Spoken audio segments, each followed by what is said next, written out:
Hello and welcome to PFF Fantasy Football Podcast, AFC edition. I'm your host, Ian Hartitz, and joining me on this lovely Wednesday afternoon, PFF's finest data analyst out there, the man that usually pisses off at least one fan base every single week by telling them what they're expected to do, PFF's finest, Kevin Cole. Kevin, what's up, man? Yeah, I'm trying to think out who I'm making upset this week. Maybe I want to go back to the Giants because I had them being only barely better, and they're starting to get into their 5-1 start. But let me tell you, Giants fans, you have an opportunity of a lifetime. Jets fans also, to a degree, so both New York fan bases. The Giants are pretty significant underdogs at the Jacksonville Jaguars, 3-point underdogs this week. So, hey, the market doesn't believe in you also. So don't take it out on us. Take it out on the sports books, make some of that money, and then laugh all the way to the bank as you prove everyone else wrong who is biased against your team. I thought it was going to be the Chiefs. Weren't you? Didn't you have some sick truths to tell them about that Juju Smith-Schuster, big day? What's wrong with these people? Seriously, what is wrong with people? Like, people, all I'm doing is I'm saying, if you're saying Juju has some regression coming, and I agree, he has some regression coming, but catching a target that's 5 yards downfield in the flat and breaking multiple tackles. 0 tackles broken so far this season until that play, by the way. Breaking like 3 tackles and taking it in for a score. It's not exactly like, yes, that's what we've been waiting for this season. It's like, no, you've been waiting for get in the red zone and get an end zone target. Is it too much to ask for an end zone target? But God, it's shocking to me how upset people are, just primed to be upset. So, I'll let it wash over me, though. I'll do that. It was kind of peak Juju to finally get him this big day. He has 2 chunk gains, and it almost was like the worst he's maybe looked this year in terms of like overall explosiveness and ability to break some tackles. But to your point, he wasn't really doing it in weeks 1 through 5 either. Anyway, we'll talk about the Chiefs more in a bit, continuing the tradition of starting off the AFC pod with an NFC team and then something else random.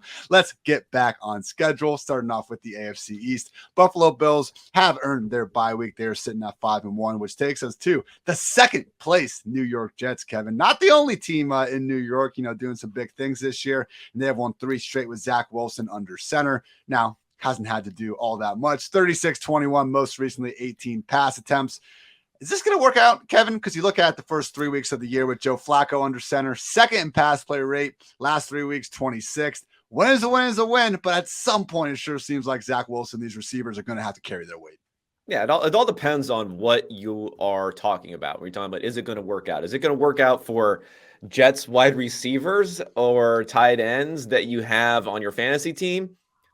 Not looking so hot right now. Now, the Jets as a team, you're not going to have the ceiling with Zach Wilson playing this way. I mean, we were touting him saying highest PFF grade of his career 2 weeks ago.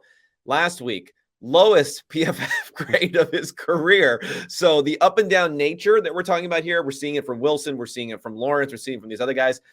It just doesn't look like we're going to get the next superstar elite quarterback out of this class. But the defense has been good. The defense has been legit. Maybe it's all the Packers just falling apart, but it's been multiple weeks now where they've been able to be pretty good on that side of the ball and pretty good running the ball. You have those 2 elements. You don't need a ton out of quarterback play. So from a team level, I think they look good. I mean, they probably have a lot more hope now in a way to make a potential playoff, get into the playoff type of push than even the Giants right now, I think, all together. So it all depends on your perspective and what you're aiming for. We have seen at least some flashes of Zach being good. It hasn't just been him terrible the entire time. He is averaging, a plenty respectable 10.1 yards per attempt when kept clean. The problem is 2.1 yards per attempt under pressure. That is the single biggest drop off of any quarterback in the NFL when kept clean versus under pressure. So you still see the flashes of him getting out of the pocket and just kind of taking risks downfield that other guys wouldn't. I mean, he had this throw in the end zone last week that was so incredibly irresponsible, probably should have been picked off, but just the fact he threw it instead of just tossing it into the stands. Like, again, that's why I appreciate the Zach Wilson experience, for better and often usually for worse. Well, when he had that Corey Davis pass down the sideline, he throws with style at the expense of results, unfortunately, because it looked cool coming out of his hand. He's kind of like flinging it as he's running. Then Corey Davis had to slow down, come inside a bit, catch it, and eliminated all yak opportunities. But I'm for it. I think I'm for it. I'm all about style over substance when it comes to a lot of these teams. So let's keep on doing it, Zach. And life in general, I think some Yeah, could I think argue. so. But yes, Corey Davis. Not if you see my wardrobe, though. If you saw my wardrobe, you would not agree. Speaking of Corey Davis, the Jets' leading receiver still through 6 weeks at 351 yards on that aforementioned deep pass, had a silky smooth double move. It's just one of those things where I think Corey Davis could have like 500 yards more than the next closest Jets receiver, and we'd probably still rank him third on his own team. But to Kevin's initial point, yes, very difficult to get behind any of these guys at this point. Elijah Moore, 0 targets last week. Garrett Wilson, unfortunately, still losing plenty of opportunities to both of them and Braxton Berrios. And lest we forget, Jeff Smith has to get a few snaps each and every week as well. So this week in Denver, Broncos favored by 1.5 points. Game total at 39.5. Look, Kevin, if we have Breece Hall, we're starting him. If not, we're not starting any of these guys. It's simple enough. That's pretty much it. I mean, Hall has been really, really good. He's had opportunity, though, as his like expected fantasy points have also been really, really good. So it's not just a fluke, although, if they get into some game scripts, things turn sideways. You never know how much time Michael Carter will be out there, since proportionally he's getting more routes still than Breece Hall. But for now, you're starting him every week, and you're pretty happy with what you've seen so far. Only 3 running backs this year, top 24 finishes in each and every week. Christian McCaffrey, Saquon Barkley, and Breece Hall. Rookie has been nothing short of fantastic so far. In third place, we have the 3-3 Patriots. Quarterback competition in the air, Kevin. Bailey Zappi versus Mac Jones. Hey, even if it's one of these things where we're just like, all right, no, it's Mac Jones' team. Hats off to Bailey Zappi for the job he's done over these past 3 weeks. 24, 29, and 38 points for a Patriots offense that was starting to catch their stride a little bit against the Ravens before Mac Jones got hurt. But before that, man, it really was quite the fall off from last year's reigning 6th ranked scoring offense. But just with Zappi, I do love sometimes, Kevin, when we can paint the picture using analytics of what we're actually seeing out there on the film. And I think we can do that pretty easily with him because he's making all the easy throws. And that's really it. He does not have a single big time throw this season. He's got the 2nd lowest turnover worthy play rate. He's got the number 1 quarterback rating, 8th highest PFF passing grade, number 3 in yards per attempt. He's the 2nd most accurate quarterback. How long can this keep up, though? Because, hey, if Zappi's just going to consistently make the right decision every single play, who gives a shit about your style points? We just talked about preferring Zach Wilson's style over substance, but for the goal of winning football games, I understand why NFL teams might prefer someone like Bailey Zappi. So how sustainable is this style of play, Kevin? And are you actually entertaining the Bailey Zappi versus Mac Jones debate? I'm not. I do think it's funny that we were subjected to 5 billion congratulatory tweets, people patting themselves on the back about the fact that Cooper Rush, there was no quarterback controversy between Cooper Rush and Dak Prescott. And those same people a day later will be like, Bailey Zappi, maybe we got a quarterback controversy going on here. So no, I don't see it. 4th round rookie has been fine. Last week, he at least threw the ball a lot. I thought it was impressive what he did on these kind of like middle down and distance sort of situations, moving the chains, things like that. He also had, Hunter Henry just running completely wide open. He also had Jonnu Smith catching a pass, breaking a couple tackles, and running after the catch for another 30, 40 yards. He also had Ramondre Stevenson scoring a 31-yard touchdown on 3rd and 10. That, the defense was not exactly making him work for it a lot there. The Browns defense was doing the Browns defense sort of thing a little bit more, but he definitely seems like he's functional. If anything, I think he's playing himself into maybe a very lucrative, like Chase Daniel type of career trajectory. And when you can get that sort of bag, that's a very high outcome for a 4th round draft pick. Okay, I didn't actually click on the story, but Shefty retweeted it. Chase Daniel has a 2nd job still. This dude has run the hottest of any maybe professional athlete ever, and he feels the need to work a 2nd job while he's still employed in the NFL. Well, what the hell, man? Dude won the jackpot, and he's still showing up for, like, extra work. I hate that mindset. Come on, man. Like, what are we even doing here on the planet if you can't make $40 million and doing nothing while doing it and then not enjoy it the rest of your life? Couldn't be me, Kevin. Moving on, though, to Monday Night Football. The Patriots are home against the Bears, favored by 8 points. Game total at a lowly 39.5. NFL just spoiling us with all these, primetime shootouts lately. In New England, look, Ramondre Stevenson, the running back, y'all, you actually had a nice chart, Kevin, showing that he had the most valuable workload in week 6. He did get the 2 touchdowns. Honestly, could have had a 3rd, got stuffed twice there at the goal line. So, yes, Ramondre Stevenson, get him in there. Hey, just because Ramondre Stevenson is really good and doing his thing, we don't have to completely shit on Damian Harris. One cool stat I found this week, I like looking at the percentage of carries that a running back has at least 2 yards after contact. I think that's a better way of kind of presenting that statistic versus, hey, guy breaks an arm tackle at line of scrimmage and picks up 80 yards after contact. Damon Harris, the only running back in the NFL with over 80% of his carries this year, including at least 2 yards after contact. Only running back under 50%, James Robinson. We'll talk more about him in a bit. But once Damon Harris is back, okay, we'll start discussing, what that split looks like. As long as he's out, though, keep Stevenson in there. I think the only other guy worth talking about in this offense, Kevin, that we can really trust, Hunter Henry, okay, still working pretty much full-time, but Jonnu is back on the up and up. It's what to make of rookie wide receiver Tyquan Thornton. Now, last week, Jacoby Myers, Devontae Parker, still the clear-cut top 2 guys in this offense. We're hearing some trade murmurs about Kendrick Bourne. He's a little bit banged up in his own right. But to be fair, Thornton, guy that got a lot of hype in training camp, he's made the most out of his opportunities so far. Is he someone that you actually think we could be feeling good about throwing in the flex spot moving forward, or one big game in an offense that should still be run heavy more weeks than not? Probably not a guy to get overly hyped up about. Yeah, I don't think we get overly hyped up about him. I mean, he is a role type of guy, right? He looks like he weighs about 175 soaking wet with weights in his shoes, and he runs a 4.2.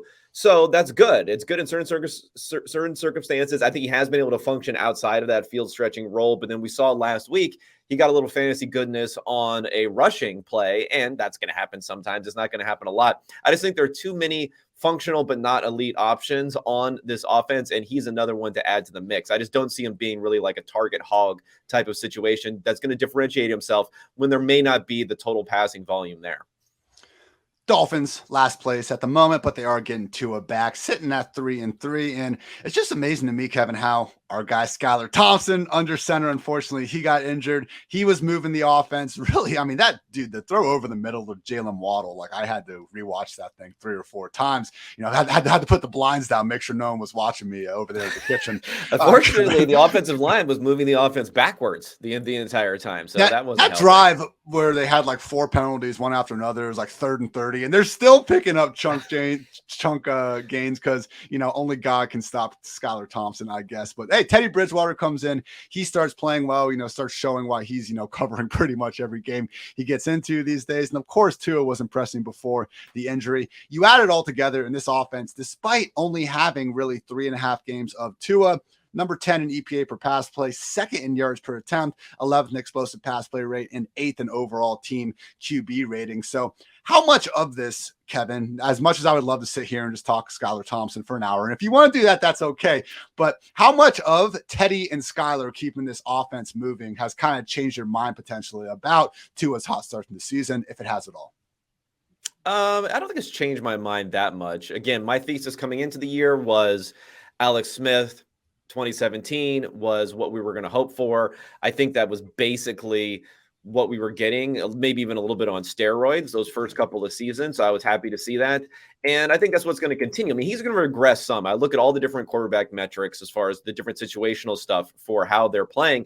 And the one thing that sticks out for Tua was outperformance on 3rd and 4th down. So that's not going to necessarily continue. I don't think it's like Carson Wentz. Talk about 2017. He was a guy in 2017 who had this massive outperformance in late downs, which never really reappeared in his career. But I think with those options, a very narrow passing game, they're really just throwing it to these guys in volume. That will continue. You're always going to get potentially big plays. Now it's time for Skylar Thompson talking. I got my notes here. 85.6 grade for Skylar Thompson. Okay. If we count the penalty throws, 9.4 yards per attempt, 10 out of 16 for 150 yards, plus 2 drops, which would have led to at least another 15, 20, perhaps even more yards there. So, yeah, when he comes back, maybe we don't immediately bench Tua, but, wait a couple weeks, and then we can move him immediately back into the starting lineup, I feel like. I just love the way this dude's been playing all preseason into the regular season. We didn't want to be too hard on him for having to come off the bench. The previous week when Teddy gets sacked on the first play, just one of the biggest what ifs I think of 2022, football and real life. What would have happened if Skylar just hadn't gotten that right thumb injury? We may never know. This Sunday night, it's going to be Dolphins at home against the Steelers. Dolphins favored by 7 points against either Trubisky or Kenny Pickett. Game total at just 44.5. So we got Tyreek Hill My God, man, I was looking at those next gen, route tree things with Tyreek in his 4 biggest games this year. Just the way they use him, like, any offense, if you can't figure out how to get your ball to the number 1 wide receiver on your team, go look at how Mike McDaniel was using Tyreek Hill. And I think Tyreek Hill even said after the game, like to a reporter, that if that dude was throwing him the ball, he'd still be able to put up some numbers. I don't disagree at this point. So we got Tyreek, we got Waddle. I mean, I'm not going to really rely on Mike Gesicki necessarily going out there, scoring 2 touchdowns every week. With that said, I appreciate it because watching him do the gritty is the only thing that brings me joy these days. In the backfield, though, Kevin, we have Raheem Mostert. He's the lead back, but it just hasn't been like his snap rates, his kind of volume of the backfield. We've seen guys with similar usage in other backfields have far more fantasy production. And to this point, Mostert just the RB39 expected PPR points per game. Okay, you take away the first 2 games and really look at him being cemented, he's still just 25th. So as much as I see the backfield going to Raheem Mostert, is he someone that you really find yourself like actively trying to start? Because over these past couple of weeks, man, I look at the Dolphins offense, and if I get a close start-sit decision with Mostert, usually taking the other guy, because, again, I think the 2 guarantees in Miami are Tyreek Hill and Jalen Waddle. Maybe we'll get a Mostert week here and there. Maybe we'll get a Gesicki week here and there. I'm just not confident in really any running back on this roster being this consistent high-end fantasy piece. Yeah, I mean, he was basically splitting routes with Chase Edmond, who's kind of getting back into the picture. And, this offense, I know that it's the tree of Shanahan running the ball, this and that. But still, even with Skylar Thompson, even with Teddy Bridgewater, it doesn't matter who it's really been this season.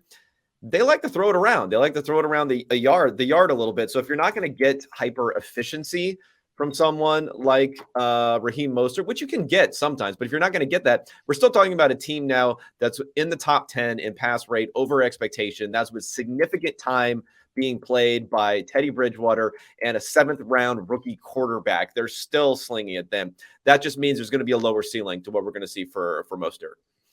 First place in the AFC North, we got the Baltimore Ravens sitting at just 3-3, though.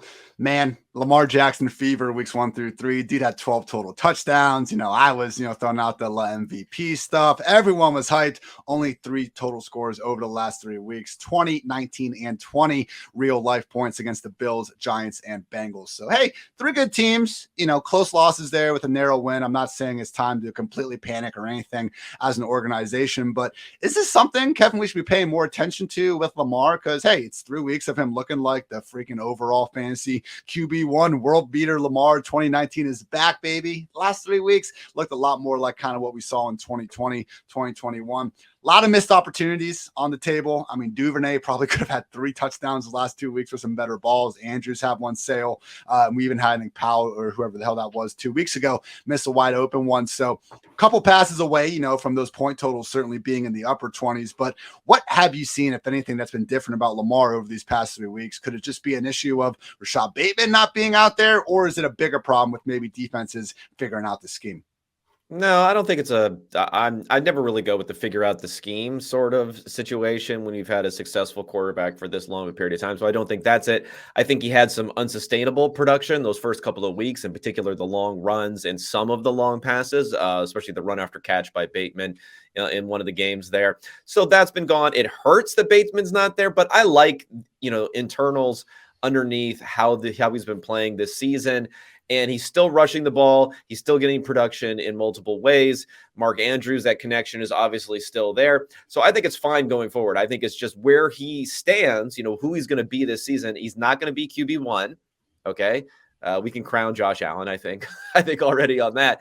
But he's not going to be outside of the top 3. I don't think either. He's going to regress back up from what we've seen the last couple of weeks. And that's just who he's going to be. Don't expect high end passing numbers and high end rushing numbers like we saw in week 1 every week, but expect good production from him.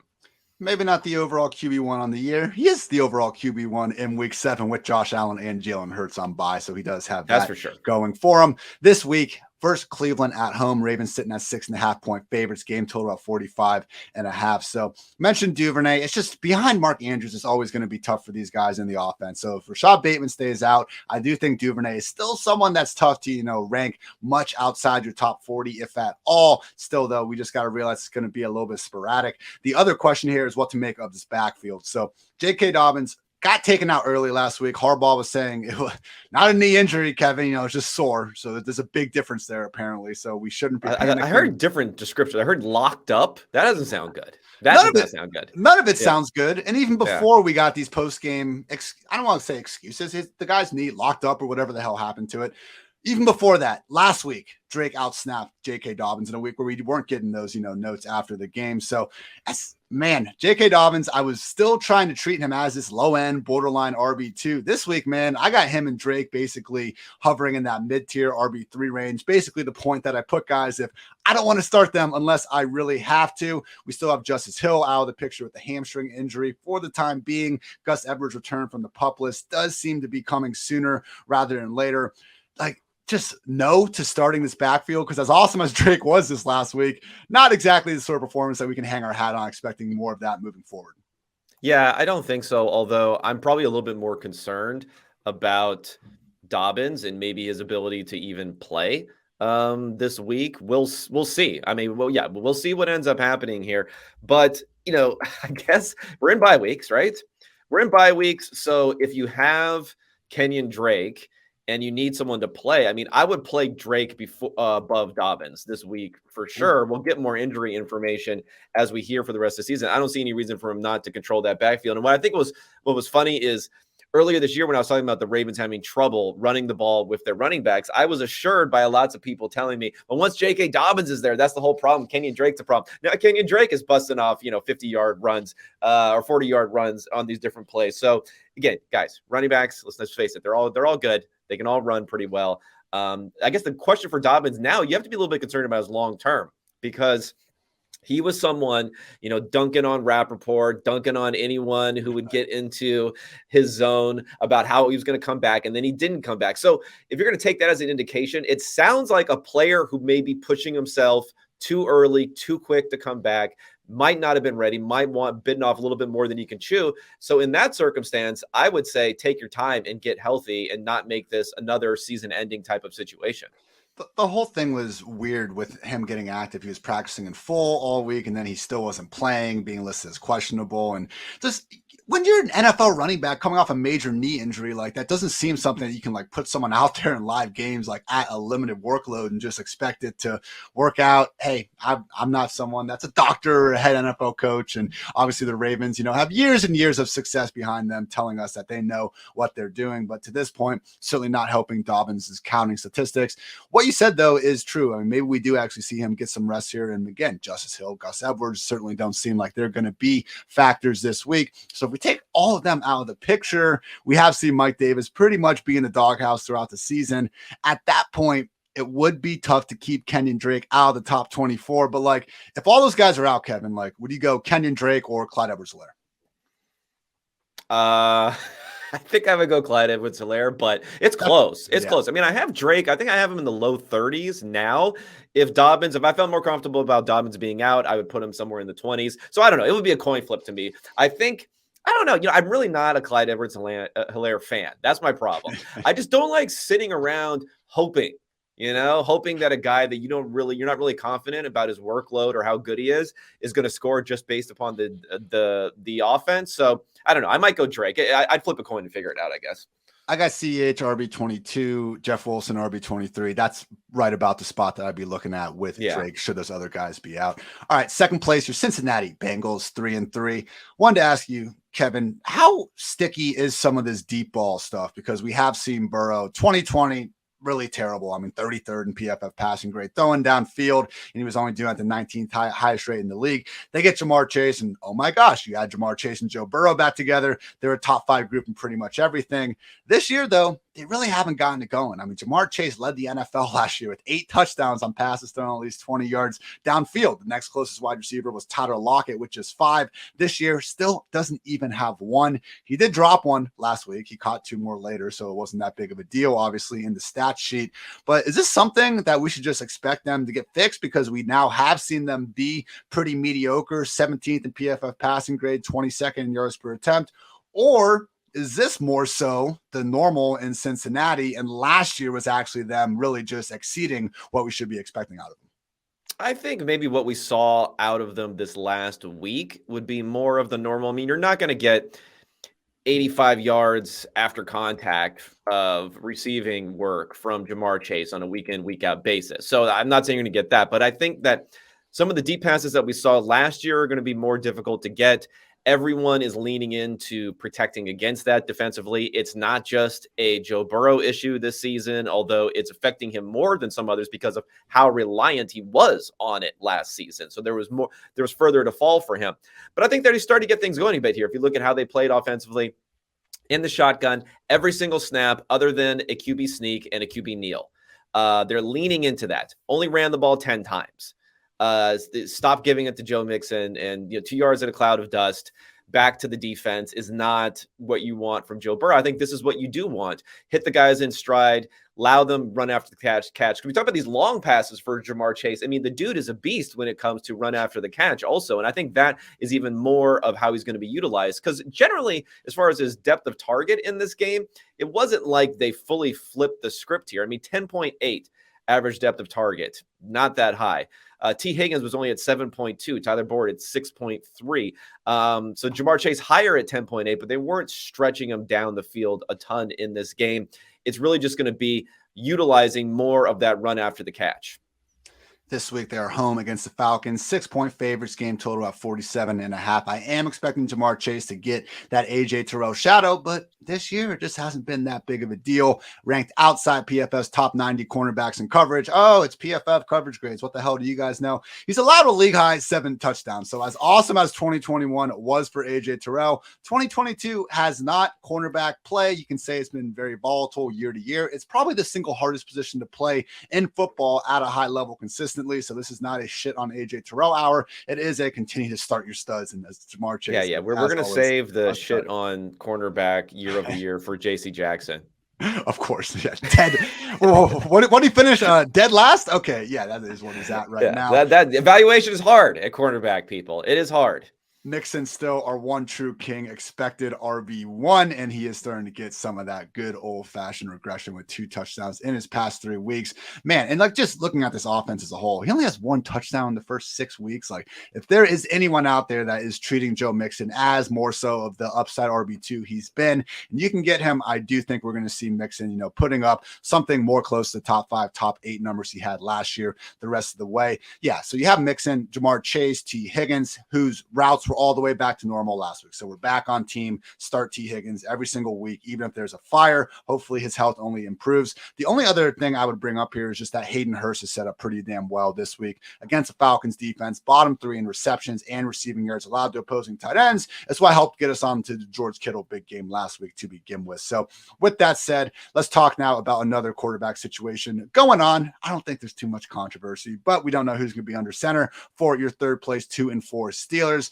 Kenny Pickett's still in the concussion protocol, which I have no idea what that means, Kevin. I see these reports and they say, oh, the quarterback, he's fine. He's not going to be limited in practice. He's passed all the tests, but he's still in the concussion protocol. I have no idea what the concussion protocol is these days. Regardless, if he's out there, he should be starting. That's what Mike Tomlin told us. And with that said, man, 12th in adjusted completion rate this season. Now the yards per attempt, 35th, even behind one Mitchell Trubisky.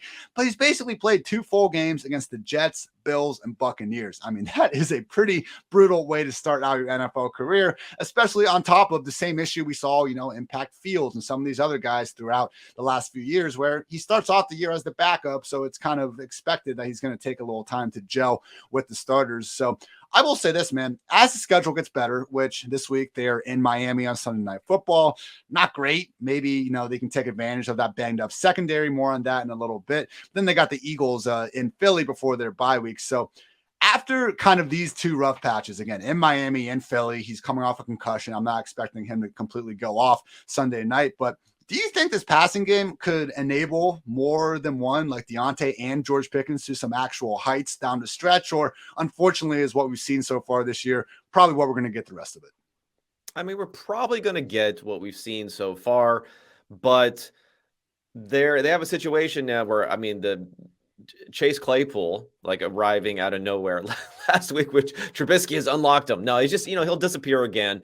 So you just need, if Claypool pops up, then you're really in trouble. as far as getting home with Pickens and Johnson, since like no one is starting Chase Claypool anymore. So he did a lot of work on the waiver wire or on people's benches this last week. That's going to be the problem when you have a low ceiling passing game generally, and that's what it's been. Then it's hard to get home. I think Pickett is going to definitely be the preferred option for these guys going forward, despite the fact that Trubisky was better this week. And as you mentioned it, we're all out of whack when it comes to the concussion protocol now, because the Miami Dolphins are not allowed to start quarterbacks out of the concussion protocol. But Mike Tomlin pretty much said if he can start, if he's out of the protocol, he'll play, which is the normal way things work. So hopefully that's the way things are going to be. Because it was the Dolphins thing that confused me so much in the first place when Teddy Bridgewater is like, did they just straight up pick Skylar Thompson over Teddy Bridgewater? Because I don't know how you can have a quarterback only for emergency purposes coming off a concussion. This is not a I think they like getting Thompson out there, but Tua was also out of the protocol this for last week too. So I don't know what's going on there. They're just having to be extra cautious, at least when it came to Tua. I think between Teddy and Skylar, I think they just decided it was more of a coin flip situation. So why not go with the rookie? Quick note that I just saw pop up on the news. Speaking of this Sunday night matchup, Jalen Waddle did not practice on Wednesday due to a shoulder injury, but Mike McDaniel is optimistic that he plays week 7. So optimistic, a little bit different than he's going to be out there and play. So, definitely be aware of the situation on Sunday night. You always got to have the backups, ready to go in that game or Monday night. So sorry, Jalen Waddle fantasy managers, you might have some problems there coming into Sunday, but obviously, just stay tuned. You can check out the PFF Fantasy Football Podcast every Friday afternoon, where myself and Nick Bodyford go through every single fantasy relevant injury. So we did get non-steel plate Najee last week out there. Kevin caught one of the easiest swing pass touchdowns you'll ever see. But again, I'm not here to point out all the efficiency stats that say Najee's this bad running back, because guess what? Those were honestly there last year as well, other than him forcing a bunch of missed tackles. He hasn't been efficient. We can point to the passing game. We can point to the offensive line. It's a team sport. That's all fine. The problem is this year he is 17th in expected PPR points per game at 13.5. Last year, he was second at 19.7 behind only Derrick Henry. And the big issue is in the receiving game. He's on pace to only catch 42.5 passes. Last year, he caught 74. 202 receiving yards is a 17-game pace right now. Last year is at 476. So basically, Kevin, the question is, do you see this changing? Because it looks like Jaylen Warren, even though he isn't going to take over this backfield or anything like that, he's certainly playing more than any running back we saw involved behind Najee last year. Yeah. When it looks for routes, Najee ran half of the routes, 17 of 34. Jaylen Warren was in there with 12, and then they have, Pickens this year. They can more credibly run some empty stuff where they don't even have a running back on the field than they have in the past. So it's not going to be 2021 Najee, where he's just never leaves the field basically and is soaking up, 10 targets from check down Roethlisberger. It's just fortunately not going to happen this season. Also in breaking news, DK Metcalf has requested a fantasy trade. Kevin, not a trade from the Seahawks, but someone complained about his fantasy points, so he said, trade me then. I think that is a great thing that future players should get behind more, demanding trades, not in real life, but just in fantasy. Keep those managers on edge. You always got to worry about that team chemistry, man. We can't have too many divas out there not appreciating the cause, of course.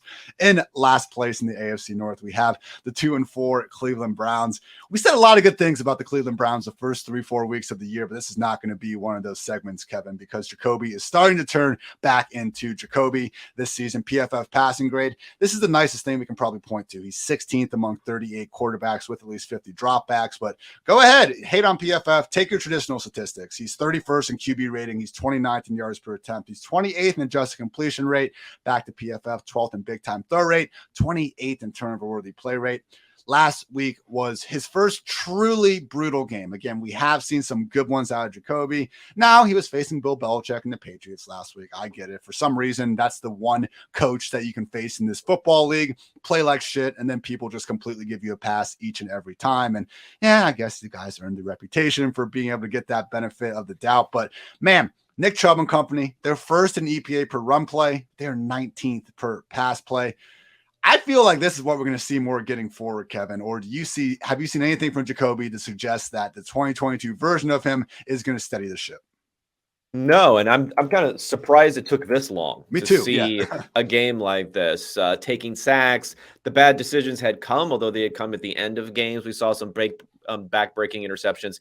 This time it came, I think, on the first or second play of the game, and then there was another drive where he threw an interception on the first play of that drive. So this is just who he is. And against good competition, it's going to be tough for Nick Chubb to get the right game script that he needs in order to produce, especially when the defense is really the problem. The defense cannot stop anybody. That puts them all in a very, very bad situation. I thought what was interesting is Brissett had also been getting a boost when it came to EPA per play for the fact that he's a very effective runner. In fact, in 3rd and 4th and 1 situations in his career, he had converted 29 of 30 of those in his career. He failed on a 4th and 1 in this game. So everything was going against Brissett and the Browns this week.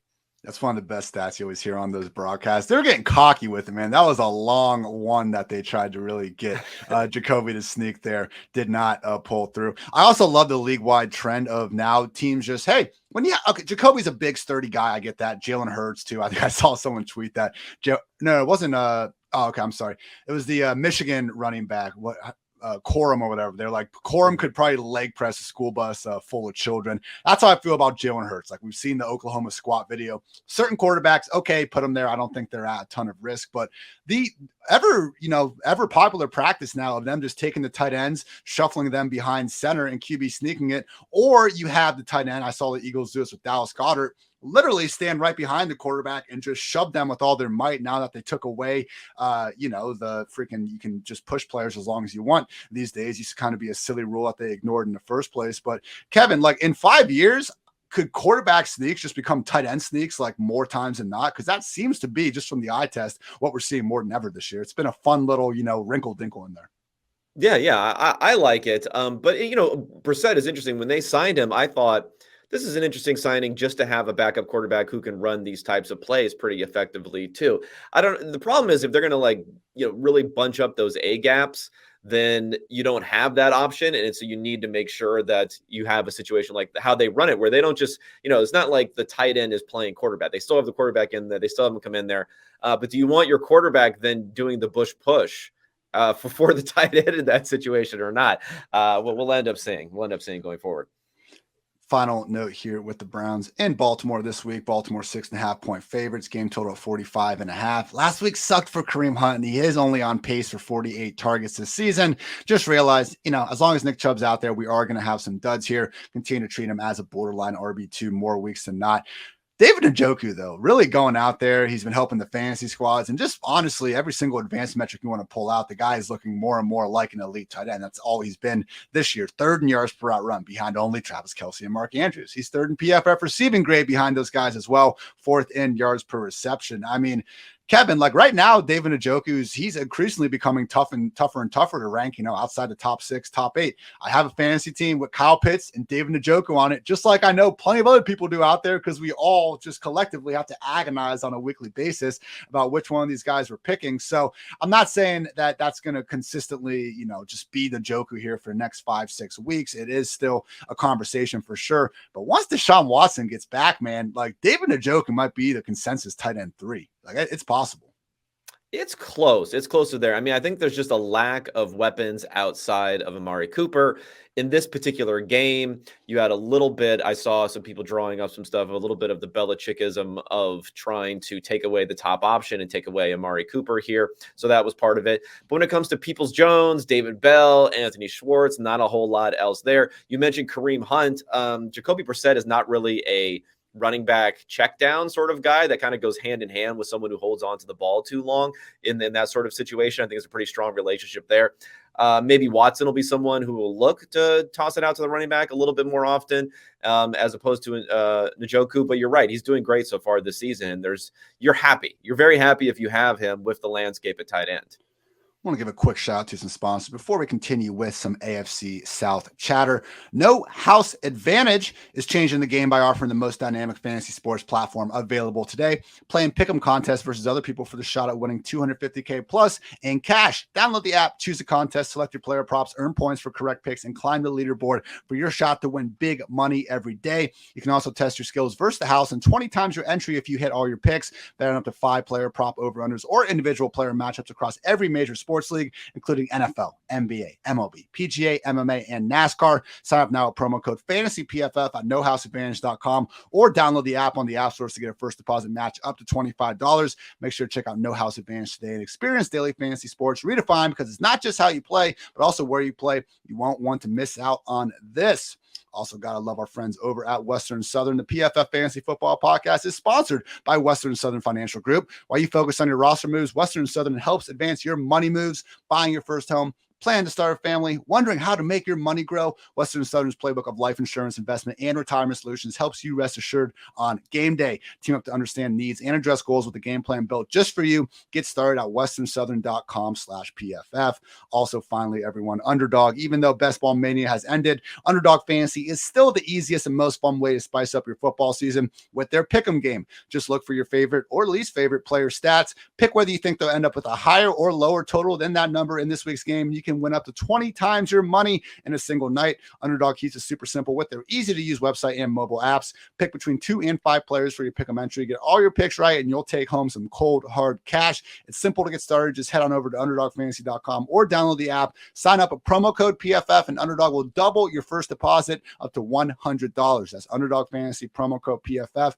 Get in on the action today. Kevin, I understand you have some really important breaking news. I wish I did. I don't know. This one's stretching it a little bit. Okay, I got something here, but I don't know if it really qualifies. It says Josh Allen's hurdle. I guess, I don't know. Are we going back to like when he was a rookie or something? No, he just happened last week. That was dope. Oh, yeah. I forgot about that. Okay, Josh Allen's hurdle inspired a street name change in Buffalo with a cutout on top of it. So there's Hurdle Drive or something in Buffalo now. So I don't know how like player to street name analytics, how those go together, but we may I'll do some research. I'll get back to you next week. We can dive into it. We'll see. This is his first week playing with street named hurdle in Buffalo. So that's all I got. I want to apologize to all listeners last week. You know, you guys heard it. I mean, Kevin and I came out here. We told you guys about the ping pong table. And unfortunately, you know, the story just developed so much more. Truly, that is so funny how Mike McDaniel like lauds the players for getting rid of the ping pong table, getting the focus. And then Tyreek has to be like, yeah, coach, actually, we had to get a better ping pong table. Like, come on. That's the exact communication. Where's the communication in this organization? Is everyone moving in the same direction? I don't know. Is there a mutiny perhaps going on? Players only meeting around the ping pong table, I think, is the next thing that's coming. Your AFC South leaders, fresh off their Week 6 bye, your Tennessee Titans at 3-2. Big game this week against the second place Indianapolis Colts. Tennessee favored by 2.5. Game total at 43.5.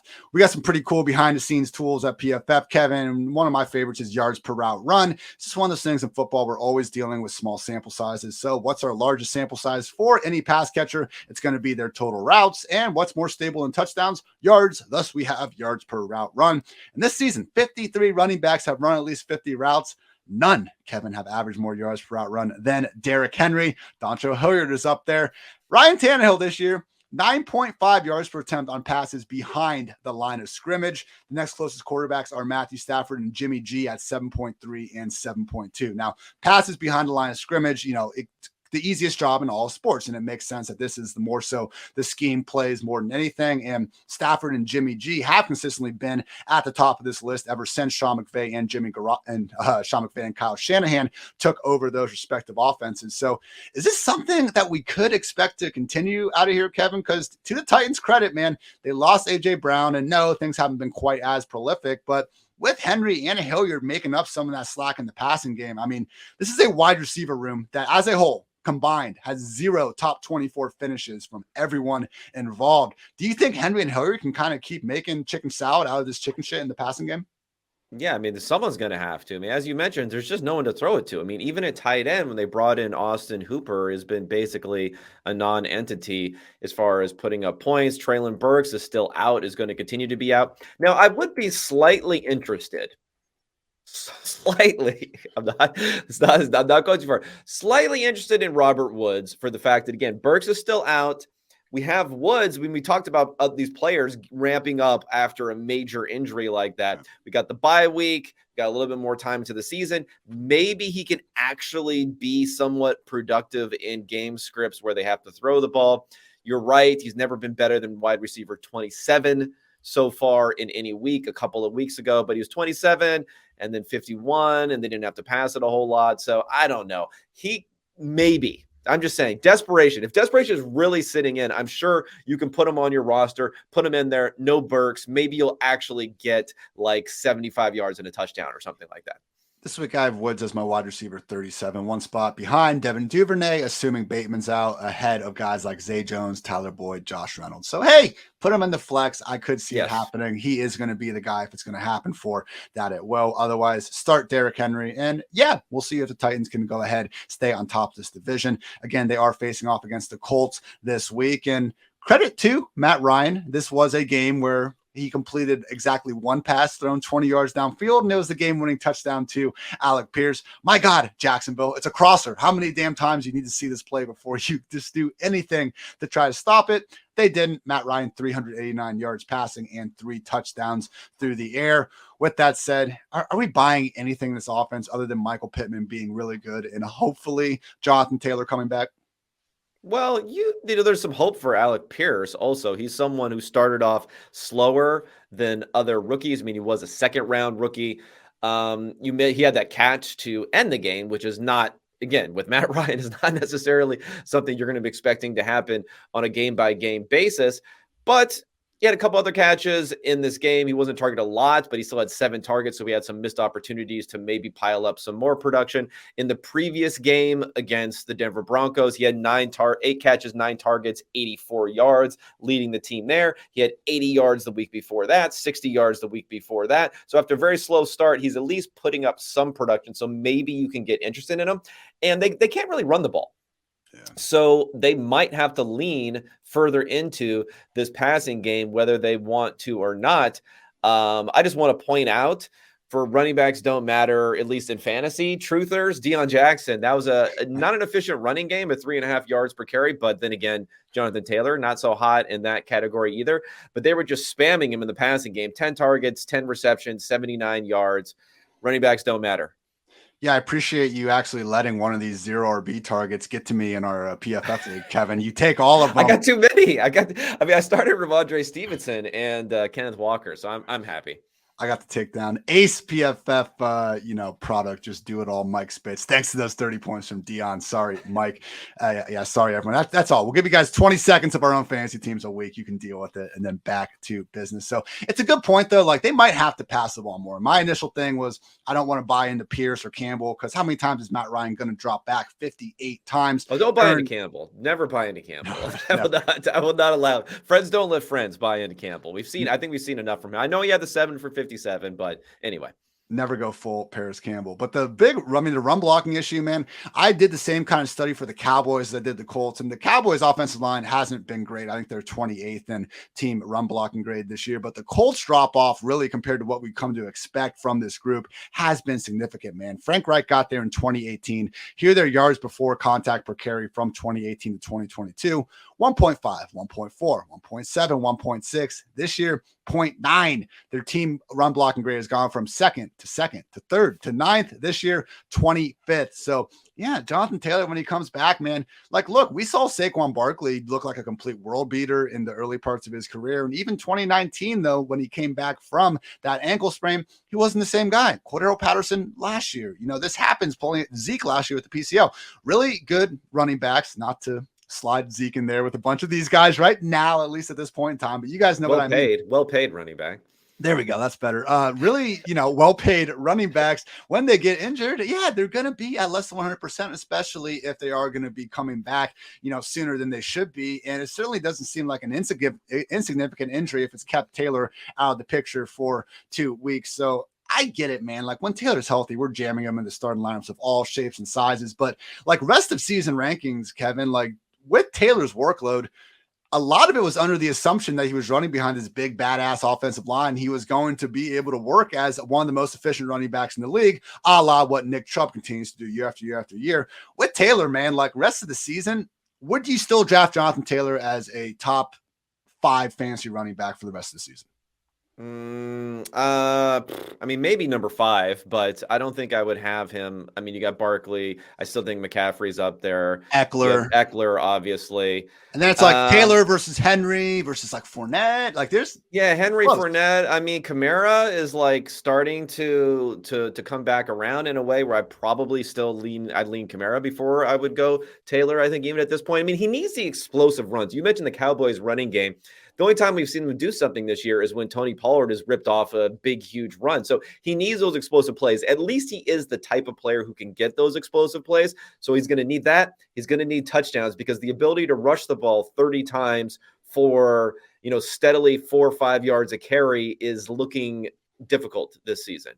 And I think it's a good reminder of being careful what we consider like a safe fantasy player. And look, Jonathan Taylor, if you didn't think he was the number 1 pick, you thought he was the number 2 pick. So I'm not sitting here trying to victory lap that by any stretch of the imagination. Just with Taylor and these running backs like Nick Chubb, who did it last week, man, it's really awesome until all of a sudden that league best efficiency starts to fall apart. And it doesn't even have to be their specific fault, but the run game efficiency is so dependent on everyone else in the offense. Something to keep in mind that as gross as someone like Christian McCaffrey's offense can be, the guy overcomes it because of that sweet, sweet pass game volume. All right, third place in this division, we got the 2-4 Jaguars. How are we feeling about Trevor Lawrence through 6 games, Kevin? I think you mentioned before in that Jets piece that we were just doing, just the fact that you're not sure that last year's quarterback class is really going to have this superstar emerge. I will say when things have been pretty perfect for him, it's been okay. Straight drops, no screens, no pressure involved.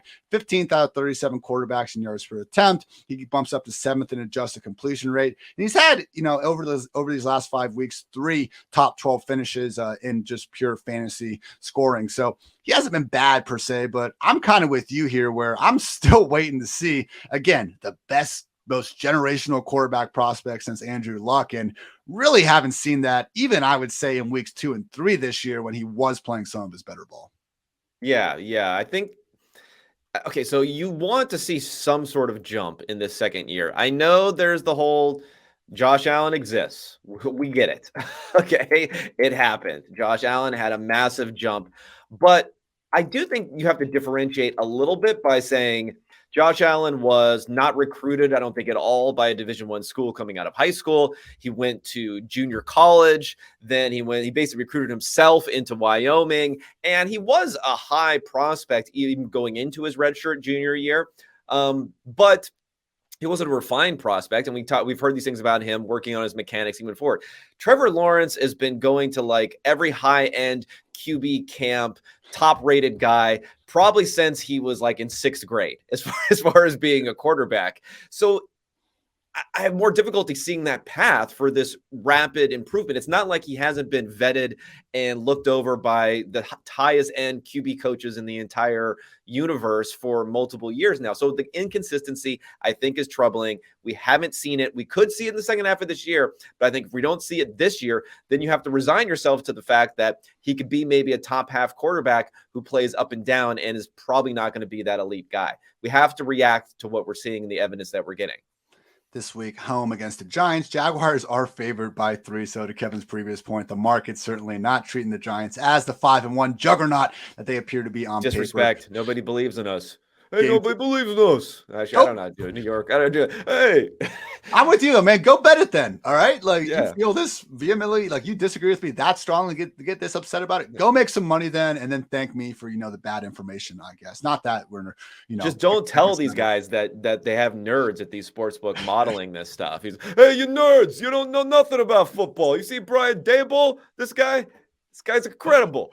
That's not a bad impression, Kevin. You might have something there. All right, game total lowly 42. So I will say, again, in this passing game, we are having last week. I mean, Lawrence 20 for 22. They just really weren't asking him to do all that much out there. So I do think there's a bounce back spot coming for Christian Kirk. They didn't get him as involved as they did the first 3 weeks of the year and pay him all that money to have him take this large of a back seat. But I do understand, closer start sit questions. I do have Kirk more as a low end wide receiver 2. 2. And if you have, an embarrassment of riches at wide receiver, I don't think he's a must start by any stretch. Don't sleep on Zay Jones, someone that was a lot more popular earlier in the year when he was healthy and doing his thing, now is available on a decent amount of, smaller league waiver wires. But the run game, Kevin, is the kind of funky thing going on because Travis Etienne is very clearly the number one running back in Jacksonville, at least in terms of what he's able to do with the ball in his hands. I mean, yards per carry, 5.6 versus 4.2. He's more yards after contact, missed tackles force, yards per route run. He's almost 3 times in what James Robinson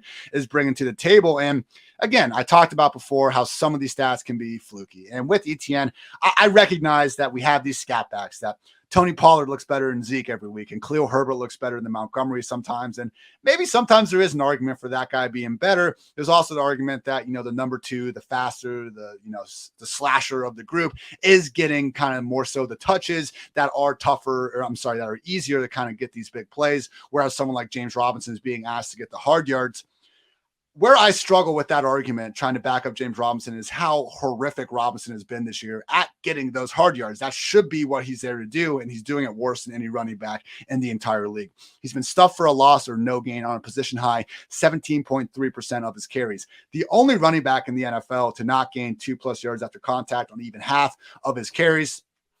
The problem is, man, I don't see this really going anywhere. Doug Peterson has always used these committee backs. Jacksonville seems to have it in their head, even though this is an organization with, I don't think Trent Baalke was there when they added James Robinson in the first place, right? He's the one that used the first round pick on Etienne.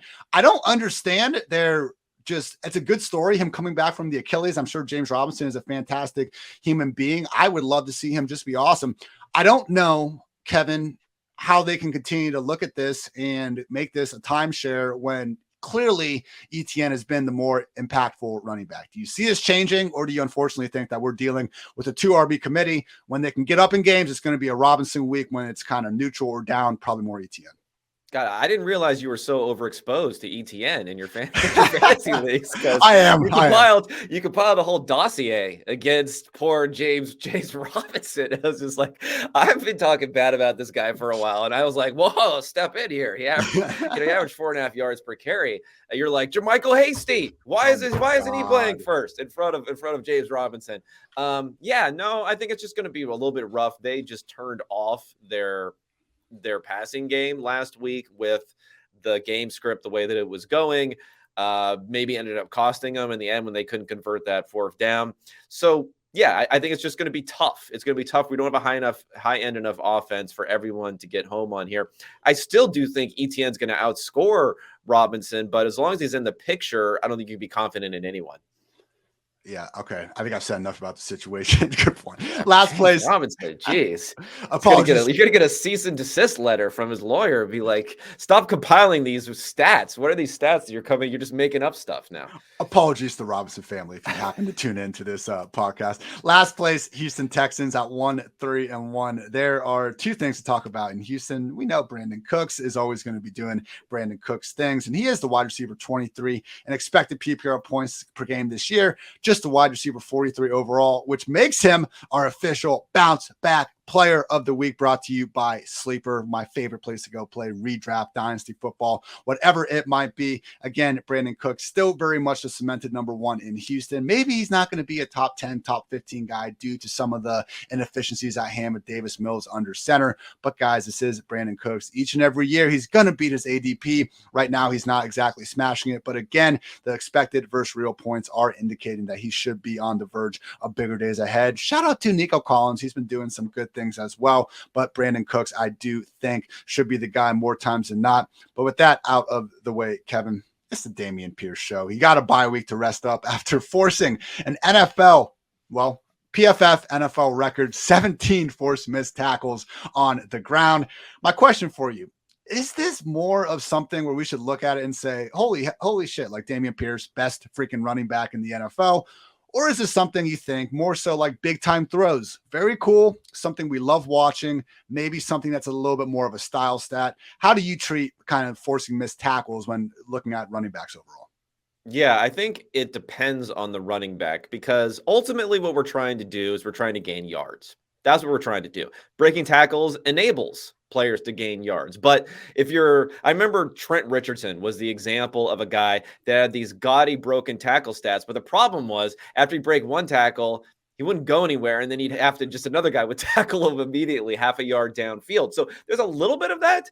Dameon Pierce's game, I think he's got more juice, but he's not necessarily a guy who's going to break off the longest runs, although he has already done that so far this season. So I think he looks great. The problem is more going to be how often is he going to be in a position to score? He was, even though they stunk, they were not in position very often against the Jags. He was there, which boosted his expected fantasy points numbers. That's going to be the big question for him. And let's get back to Nico Collins, because again, not a lot to talk about with this team, but coming off of a bye, someone who got hyped up by Davis Mills, no touchdowns so far this season, which I think has been hurting his production. But if you look at it, he had 4 catches for 65 yards, 3 catches for 82 yards this season. He had another 4 for 58 game. If he's getting you 10-ish sort of PPR points without getting in the end zone, that's pretty good. And I think he could have a bigger season in the second half of the year. So again, we're talking about deep flex bye week sort of guy, but could turn into more of that. Anything is possible with him going forward. Taking on the Raiders in Las Vegas this week. Raiders 7-point favorites, game total at just 45.5. Let's move on to that AFC West here. Final 4 teams in the PFF Fantasy Football AFC weekly preview. Your first place Chiefs sitting at 4-2, coming off that close loss against the Bills, a game that, again, they had plenty of chances to, get up, particularly in that first drive of the game. Honestly, the Mahomes touchdown, or he was down at the 1 yard line, I guess, to MVS, illegal man downfield. Travis Kelce had a ball in his hands, got knocked away, ended up losing by 4 points. I think we were pretty clearly looking at the 2 top teams in the NFL there, with all due respect to the undefeated Eagles. But Kevin, we kind of mentioned at the start of the show where Juju Smith-Schuster massively outperforming his expected fantasy points. And it's just, man, if you showed everyone that Patrick Mahomes, what is he this year? He's got to be a top 5 fantasy quarterback. Like, if you just show people in the preseason what Mahomes' numbers are this year and said, hey, you're getting this out of Mahomes, Travis Kelce is going to be the tight end 1, but yeah, Mahomes QB4 overall. I would have felt a lot better about Juju, MVS, Mecole, one of these guys breaking out, but so far, none of them have been able to. You look at their overall finishes on the year, and that last game from Juju was really the first time that we got any sort of a ceiling from anybody involved. Unfortunately, man, when it comes on only 5 targets, and you talked about it, a lot of broken tackles and things that we usually haven't seen out of Juju this year, it's just problematic to really expect too much moving forward. But this season, 6 weeks, Juju had the wide receiver 7 finish last week, and MVS was the wide receiver 20 in week 5. Only top 24 finishes out of this entire wide receiver room this season. Do you see that changing at all moving forward? And if so, which one of these wide receivers would you be most comfortable throwing a dart at? No, I just don't like it overall. We do have this. Juju had 91% routes run. So that was good, especially because we have Sky Moore exists these last few weeks, and he's still maintaining that route share. But luckily people cannot dunk on a podcast, because I will bring up some more numbers here for Juju Smith-Schuster. He had his worst targets per route run of the season. Well, of the last 4 weeks. He had his worst air yard number of the last 4 weeks, lowest target share, all that sort of stuff. He didn't do anything anymore this week. So I didn't get that encouragement that you may want from this sort of option. And like I mentioned, Sky Moore is now starting to play 25-30% of snaps. Mecole Hardman's maybe half of the snaps. Valdez-Scantling is also going to be up in the 80s. So it's spread out enough where it makes things difficult. One thing, Sky Moore, I got to get something off my chest here. This is not really related to fantasy as much, but 24, do we have to do that for a wide receiver? I don't know about you, I'm starting to feel very curmudgeon-y old man recently, where I'm done with this new uniform number thing for these skill position players. I'm tired of confusing Joshua Palmer and Gerald Everett every other play when they're catching the ball. Could we just get the right numbers for these guys? And you could keep the teens. I like the teen numbers for the wide receivers, but could we not have this? Everyone has to be single digits. 24 as a wide receiver, that should be illegal. I'm sorry, that should completely be illegal. I miss my wide receivers wearing 80. And, Yeah. and even the ones that do. T. Higgins, he was supposed to switch to number 5. He said he was going to last year, but he's still rocking 85 for now. Unfortunately, we do have the Cowboys lineage of 88, which is awesome. And I enjoy the CD Lamb Chipotle commercial with Pearson, Irvin, and even Dez out there doing their thing. But even then, unfortunately, in Dallas, as much as we should be able to appreciate CD, we then have Noah Brown rocking 85, and they kind of look confusing sometimes, which is honestly a testament to how good Noah Brown has looked for portions of the past 2 seasons. More on him in our NFC podcast. But I will say I've come around more on the Sky Moore number 24, only because of how dreadful the rest of these wide receivers have generally looked. So now I'm less like, oh, look at that number 24, and more like, oh, thank God, maybe we can actually have someone with the level of explosiveness. Well, running backs refuse to wear numbers in the 20s anymore, so I guess it's okay. Everyone wants a single-digit number. That's going to be the future, just a bunch of guys wearing 1 through 9, and we have no idea who has the ball at any point in time.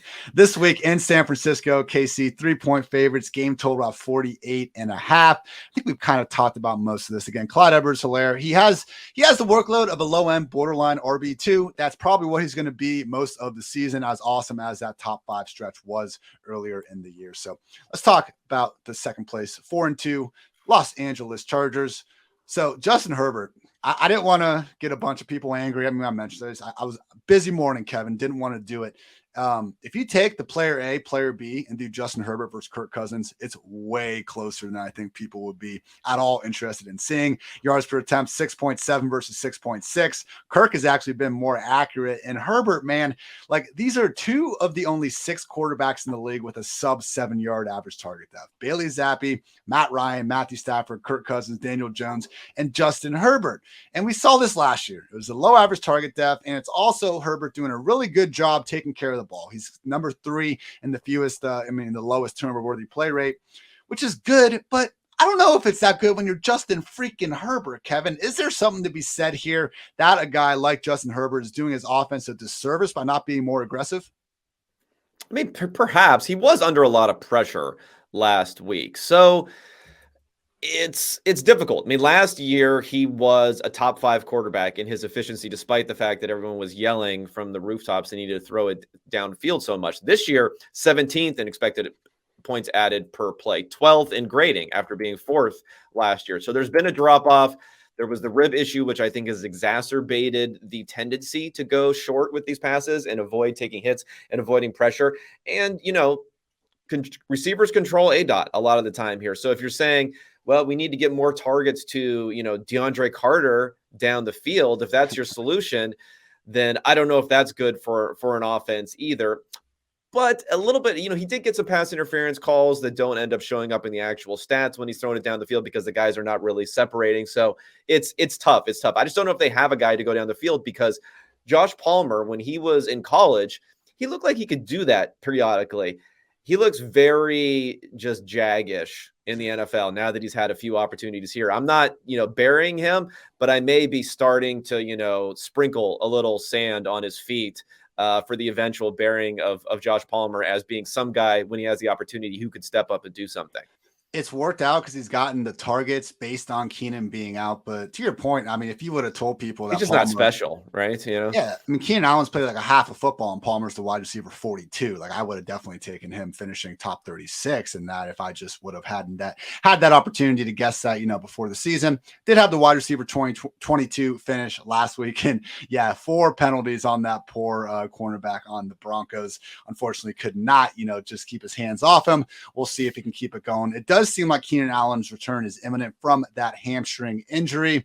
So that is going to change things a little bit. This week, though, I'm just not too worried about it. They are facing the Seahawks, 31st ranked scoring defense, and this is a game total week high, 51 points. So Mike Williams, keep jamming him in starting lineups. Yeah, I know he had a bad week last week. It's Mike Williams. He's a boom, boom, bust receiver. Like he's going to boom more than he busts. You live with it. We don't complain. I guess we kind of do complain like this with Gabriel Davis as well, but it's how the guy plays.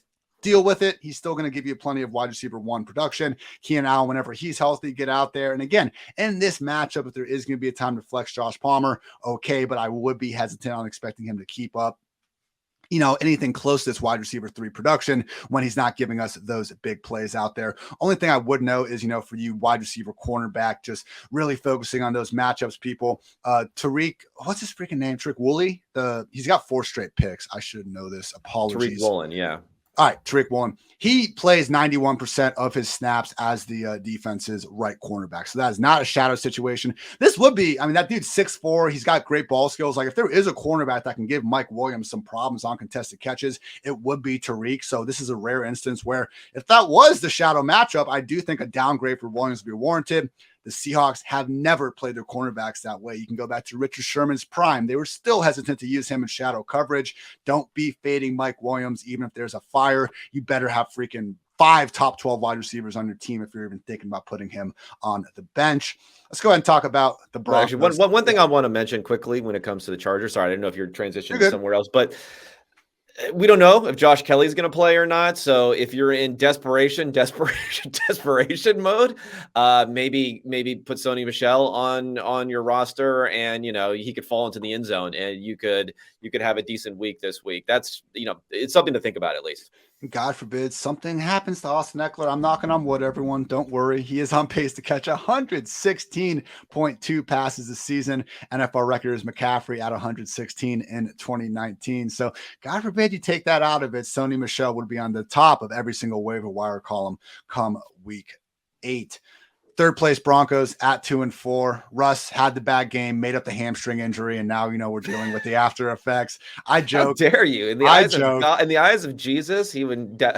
Come on. All right, go ahead. Did you see the reply? Russ tweets out pregame like "Glory to Jesus" or something. I just saw a quote tweet. It was like, "Don't bring him into this." Like he didn't ask for this, but yes, not good. And I just look at this, man.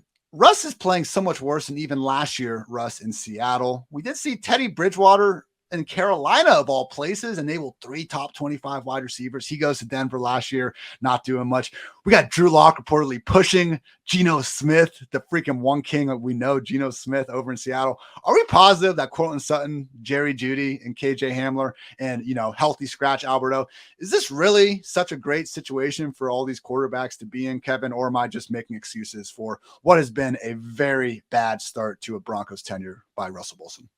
If this much is going bad, and again, just to get the level of badness here, we're talking about, this is Russell Wilson. Let me go through his PFF grading by season starting in 2015. He was 6th, this is his ranking, 10th, 6th, 1st, 6th, 16th, and now 31st this season. So when this much is going bad, it's not just the quarterback, it's not just the receivers, it's not just the play caller. This is the proverbial shit sandwich that they all contributed to and are all taking a huge bite out of right now. But Russell Wilson is definitely not helping his cause. We had a little bit of a hope there. I felt a little something stirring inside in the beginning of the game when he started 10 for 10. Of course, he takes sacks when he starts for 10 for 10, but still, he starts 10 for 10. They're moving down the field. They looked in rhythm. They were snapping the ball with like 15 seconds left on the play clock, as opposed to every single play looking like they're going to burn a timeout or take a false start as they were the first couple of weeks. Things were looking a little bit in rhythm, and then it just fell apart at the end. So I don't know what to say. I don't know how much of it this is the fact that he has this shoulder injury going on, and now the hamstring injury is going on. It's going on. He's got a lot of stuff going on there. I don't know. Is he going to play? He's played through a lot. He doesn't miss time really. So other than when it was necessary, and even then he came back pretty quickly from that finger injury before. Things are bad though. Things are bad. Putting Nathaniel Hackett at the top of your, him and Ron Rivera at the top of your potentially going to get fired before the season even ends list. Name of the game is trying to score points, and the Broncos rank dead last in that goal. Still can't score in the red zone too. They got the longer pass to Dulcich, but still not been able to score when they get down there. They scored more than 16 points once this whole season. God, It's just absolutely brutal. We'll see if Russ is able to play through the pain. If not, man, we're getting the Brett Rypien experience, which, again, I don't know how things could get worse in Denver, but I think putting Brett Rypien under center could actually help show us exactly how this week. Facing the Jets at home. Denver, 1.5 point favorites somehow over your upstart 4-2 New York Jets. So Vegas not completely burying the Broncos just yet. Offense, though, maybe. Game total just at 39.5. The Broncos defense has been playing very well aside. I mean, yeah, that's the other side of thing, though. We had the Broncos and Raiders game. They lost 32-23. If you take that game out, this defense hasn't allowed more than 20 points this year, even despite having some matchups, against the Seahawks offense is better than we thought. And even that Chargers group last week holding them to 19 points. So credit to the defense. Maybe, just maybe, they can build on that aforementioned good start from last week. Real quickly on the backfield, Latavius Murray came in. He's 32 years of age. Doesn't matter. Took Melvin Gordon's job, seemingly.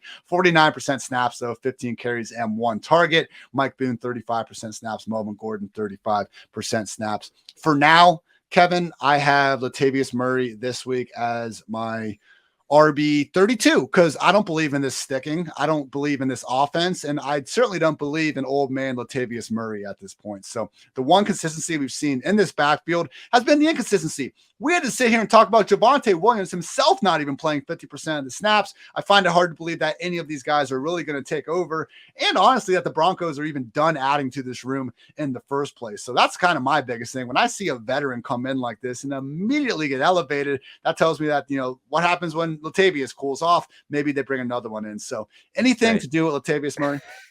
Let's face it. When you have Javonte Williams, right, you have a certain type of running back. You need to share the load because you're not quite, you have your early second round pick. You're sharing the load with Melvin Gordon. When you get Latavius Murray, though, you just let him go. You just let that guy just ride him like a stallion. Okay. Another brilliant strategery there going on from that coaching staff. Yeah, I think I have more around RB 30 because it seems like Gordon is like dead to me, like Cam Akers dead pretty soon sort of situation there. And Boone is booning it up. He looks pretty good, but I don't think he's ever going to be a guy they're going to trust to. So you're going to see Latavius Murray run and fall forward many times this next week, and that alone could get some production. Last place, 1-4 Raiders coming off the bye, and Derek Carr has been pretty terrible this year, and we can say it's always been Derek Carr.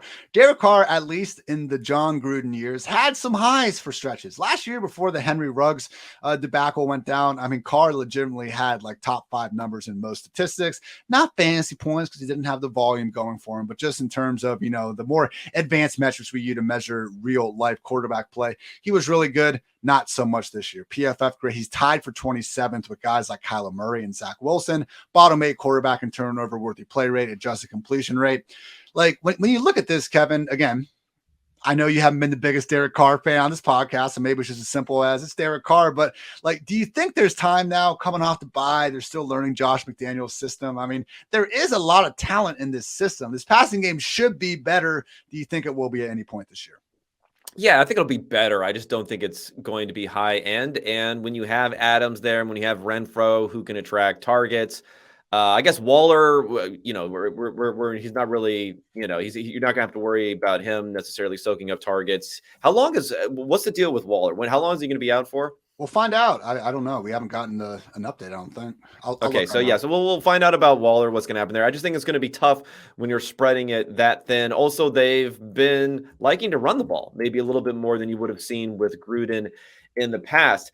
I do think, though, that Derek Carr, he hasn't been playing well, but Derek Carr, maybe Aaron Rodgers, who else? Herbert probably is another guy who hasn't been that great this year. Joe Burrow for part of the season. They should just all be sending thank you notes to Russell Wilson for soaking up everyone's hate and everyone's bust talk the entire time.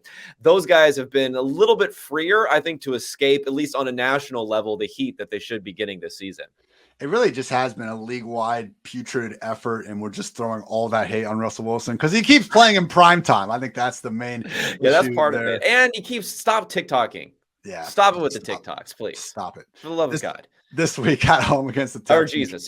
Jesus. Raiders favored by 7, game total 45.5. Look, we got Devontae Adams out there. I did see an update that they're treating this, assault case with the camera guy as it's under the personal conduct policy. So they're going to let it play out legally before Adams faces any suspension. I mean, look, when they're able to push back like Alvin Kamara's like legitimate assault, not to say that cameraman wasn't, completely whatever. But like when they can push if that happens, if that happens in the tunnel, we never hear about this again. It's just who cares? No one's talking about it. No one's ever. Now he's got whiplash. That's the official report. He's got whiplash.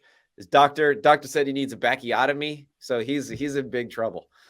Great movie, but spare me that. Come on, man. So, look, I'm not worried about Devontae getting suspended. Open to changing opinion if we get new information, but it does seem like something that's gonna. A check's gonna get cut. I mean, just get your check. Get your check and go, buddy. We don't need this. We don't need to bring the state into this. He's getting that BetMGM money. I think Devontae is doing absolutely fine these days. So you're firing him up. If Waller's out, that is going to be a nice boost for Hunter Renfrow, and we could see Foster Moreau come in and take on an every down role. He's been a little banged up too, though, so I would be a little worried about that. Really, inexplicably, other than Devontae Adams, Josh Adams is the most sure thing in this offense. And dude, he's just been awesome this year with the ball in his hands. PFF's highest graded pure rusher this season among 39 qualified backs, 7th in yards per carry, 3rd in yards after contact per carry, 3rd in missed tackles forced per carry. He's caught at least 5 passes in 3 straight games. His previous 45 career contests only did that 5 times. So I'm a believer in Josh Jacobs the rest of the season, Kevin. We thought this was going to be, New England, Southwest, 3-4 running backs involved. It's really been the Josh Jacobs show consistently throughout these first 6 weeks. Yeah, it has. And, we're well beyond the point now where you have to worry about, is it going to, is this going to keep up? Is this a guy that you want to sell high on? Those sort of things. You're probably not going to hit a point right now where the value actually still matches up to what people's perception is of him. So you're riding them and you're extremely happy because that means you hopefully were able to draft a high-end wide receiver or someone else early who is doing well for your roster. Yeah, Josh Jacobs, certainly the crown jewel of the fabled dead zone RB area, at least for now. All right, guys, that's going to wrap up the AFC preview edition of the PFF Fantasy Football Podcast. I'm going to get a cup of coffee. And guess what? Kevin and I are going to record NFC in just about 5 minutes. But first, Kevin, people can find you on Twitter at Kevin Cole PFF, always saying some good stuff on the Unexpected Points podcast and usually pissing off at least one fan base a week, whether they like it or not. What else you got going on over at PFF.com?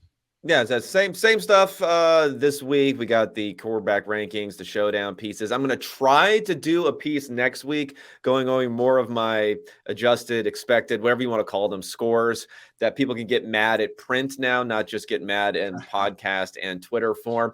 And also, if you follow me, Kevin Cole, PFF on Twitter, I normally send out a slew of different graphs and visualizations that everyone can pick out how much they either hate their team and how things are going or how much they love their team. I just like it when I send something out about pressure versus clean pocket passing. Josh Allen is like really, really good against pressure. And people are like, oh, this is all the Bills fans love that. Zach Wilson's awful against pressure, but really, really good in clean pockets. And then the Jets fans are saying, oh, so he just has to get better. See, you can find anything you want in these different charts. So a chart is worth 1,000 words and 1,000 biased words when it comes to the different fan bases and how they interpret it. For Kevin, I'm Ian. Thanks so much for tuning in to PFF Fantasy Football Podcast. Until next time, take care, everybody.